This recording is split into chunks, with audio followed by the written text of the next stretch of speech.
To get something out of the way first, wrestling will always be a focal point of this channel, even if it's not the focus of it anymore. It will always be a focal point because it's a strong suit for me and where a lot of my knowledge lies. With that out of the way, let's get to the first career retrospective. And the next induction into the Wrestling Express Hall of Fame. It's taken long enough, but it's time to induct the Hot Rod. Roddy Piper debuted in 1969. Early on in his career, he followed the path of many wrestlers paying their dues during the Territory era, where Piper would become an enhancement talent in various territories to learn how to work. Piper worked for the AWA, World Class, Paul Bosch in Houston, Central States Wrestling, which is Bob Geigel, and he worked in the Maritimes in Canada. As Piper, I'm sure, has stated on many an occasion, he started his first break came in Vancouver with Al Tomko and All-Star Wrestling. It wasn't until his time in California with the LaBelles and Roy Shire that Piper would gain the nickname Rowdy due to his promo style. The first big break for Piper came in Portland, in the Pacific Northwest Territory, where he feuded with the likes of Buddy Rose and Jonathan Boyd, and we got the first glimpse, or another glimpse, of the Hot Rod. It was more or less a continuation of how he was in California when he was feuding with the likes of High Chief Peter Maivia and the Guerreros. From there, Piper moved to Georgia Championship Wrestling and would become a babyface for the first time after he protected Gordon Soley from Don Morocco and Ole Anderson. If you fast forward to Piper's next move, his next move goes to Jim Crockett Promotions, where he would become a star, because that was Piper's first exposure on national television. Piper was one of the many amazing wrestlers on one of the deepest rosters in wrestling history that Jim Crockett Promotions had in the mid-1980s or the early 1980s. At the first Starrcade in 1983, Piper had the legendary dog collar chain match with Great Valentine, where Piper would lose 50 to 75% of his hearing during the match. That match was one of the is one of the few chain matches that I can recollect, but it is also one of the more violent matches because of the injuries both men sustained.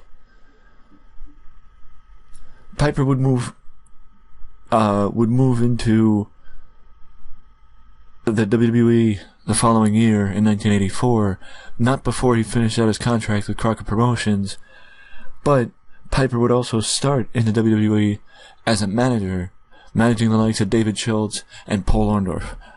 And also in 1984, Piper's Fit made its debut. I am from Columbus, Ohio.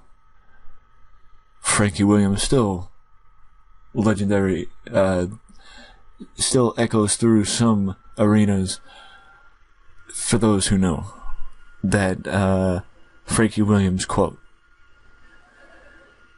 Piper would become, if Jim Crockett Promotions made Piper a nationally known commodity, then his run in the WWE made him a worldwide commodity.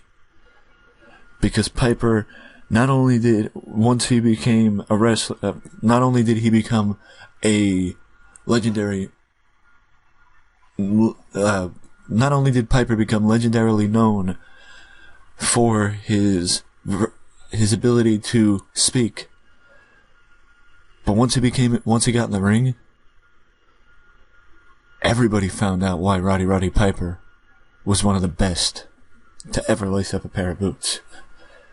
Because if he wasn't, he wouldn't have main evented WrestleMania 1 with Paul Orndorff against Mr. T and Hulk Hogan. And then he wouldn't have main evented part of WrestleMania 2 with Mr. T in a boxing match the following year. Piper would retire in 1987 following WrestleMania 3 and his match with Adrian Adonis to make a move to acting.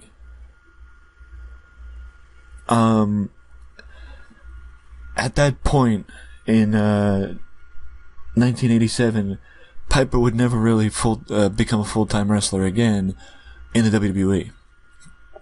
He did make sporadic appearances throughout the early 1990s as a guest referee. He even became the president of the company for a time, or the acting president of the company for a time, while Gorilla Monsoon recovered after Vader took him out, following that brutal attack that Vader perpetrated on Monsoon after the Royal Rumble in, I believe, 1995. But Piper's time as president did not last, because Piper would have one last hurrah in the ring with the WWE against Goldust at WrestleMania 12 in the Hollywood Backlot Brawl. And that is by far one of the most unique matches I have ever seen, because Piper and Goldust really defied expectations in that match, because I don't know if anybody really knew what to expect from a match that has never happened before. But seeing Piper get run over by a car and then get up and finish the match, I mean, just that should make you intrigued enough to want to see it. After leaving, I'm sorry, it was WrestleMania 11, not WrestleMania 12, because Piper, actually, it might have been WrestleMania 12. Beside the point. Piper would debut at the end of 1996 in WCW, I believe at the end of Starrcade 1996, and confront Hulk Hogan. Sorry, it wasn't Starrcade, it was Halloween Havoc, because they fought at Starrcade 1996. And confront Hulk Hogan. At one point, this might be, based on how things ended up for WCW, it might be hard for people to understand, but at one point, the sight of Roddy Piper standing in the ring with Hulk Hogan, it was enough to get people excited. The sight of Roddy Piper, period, was enough to get people excited. Eventually that changed. But at the time, it was money. As I mentioned, Piper would go on to fight Hogan at Starrcade 96 and win. But he didn't win the title. Piper would stay with the WCW until 2000, and then, much like everybody else, wait out what happened next. Piper would end up having short runs with the XWF and TNA in the early part of the 2000s, in the early days of TNA, before heading back to the WWE in 2003 for a short run. After a little bit of the time, because time heals all wounds, Piper would head back to the WWE in 2005 to have one final run, teaming up with Ric Flair and winning the WWE World Tag Team titles, proving he could still go. Piper was one of the men, a part of the handicap match at WrestleMania a few years back with Ricky Steamboat, if I remember correctly, it was Piper, Ricky Steamboat, and someone else against Chris Jericho, with another guy and Mickey Rourke at ringside. But either way, Roddy Piper proved time and again on the mic when he couldn't wrestle, especially on the mic when he couldn't wrestle anymore, that he did not lose a beat. Going back to 2015, 5 years ago, Roddy Piper's passing was one of the first videos I remember doing. Dusty Rhodes is right up there with him because Piper and Dusty, unfortunately, we lost both of them within a short period of time of each other. And I remember those videos. You know, you don't realize the respect and the amount you idolize a wrestler until they're not here anymore.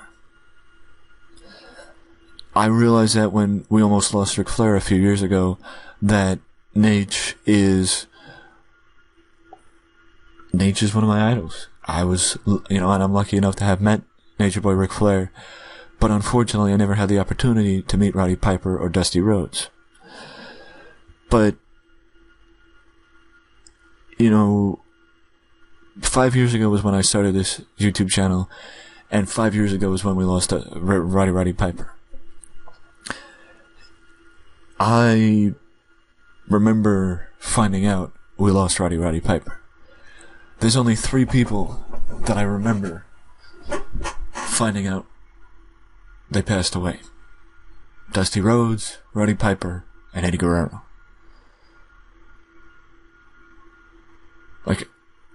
I remember how I felt. Well, Chris Benoit too, but, that's different. I remember how I felt, and I remember that was the first time I willingly cried on camera, or second time, because I'm pretty sure we lost Dusty first. My point is, Roddy Piper did not only have an impact on the wrestling business, but he had an impact on wrestling fans that never will be forgotten, because when we think of Roddy, we think of the memories, we think of the moments. Like his match with Adrian Adonis. Like his match with Bret Hart in '92 at WrestleMania, with Bret bleeding profusely in 1992 when they fought for the Intercontinental title, and Bret, when Piper had him in the sleeper hold, and Bret ran up the turnbuckle, fell backwards, and pinned Piper to win his first Intercontinental title. Or second Intercontinental title, sorry. Or the Hollywood Backlot Brawl. Or Jimmy Snuka on Piper's pit when he hit him in the head with a coconut. Frankie Williams, I'm from Columbus, Ohio. There's so many memories to remember, to think of, when you look at Roddy Piper. When he showed up in WCW. Any and all the memories you can remember, any and all the moments you can think of from his time in WCW. You want to go to TNA, his time in TNA. And how special it felt him being there. His return to the WWE. The Piper's pits he had in WWE. The moment when he stood in a WrestleMania ring with Stone Cold Steve Austin at WrestleMania 21.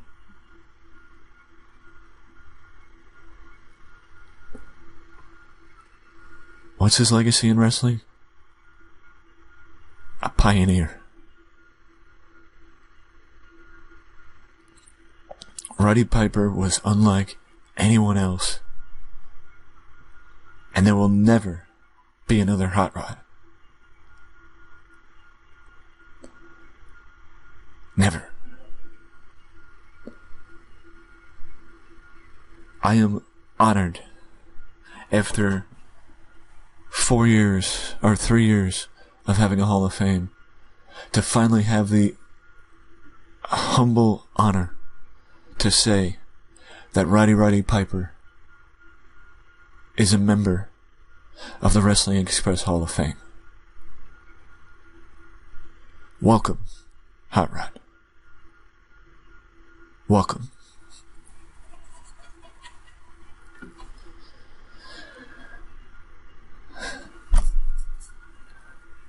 I know that this breakdown might not have been as deep as some of you prefer, but it did highlight a lot of Roddy's career moments and career highlights. And, you know, this was also the first time I did it. And if you'd prefer more depth, please let me know down in the comment section below. If you like it this way, also feel free to let me know. If you don't feel comfortable leaving a comment, you can tell me you like the video by leaving a like on the video, or subscribing to the channel. But if you don't want to leave a like or subscribe, you can always ding down the notification bell to see if you like the next video that comes up on the channel. Because the only way to keep an eye out on the activity is by ding donging the notification bell or subscribing. One of these days I'll have a set outro. Until then, I'll see you next time. Later.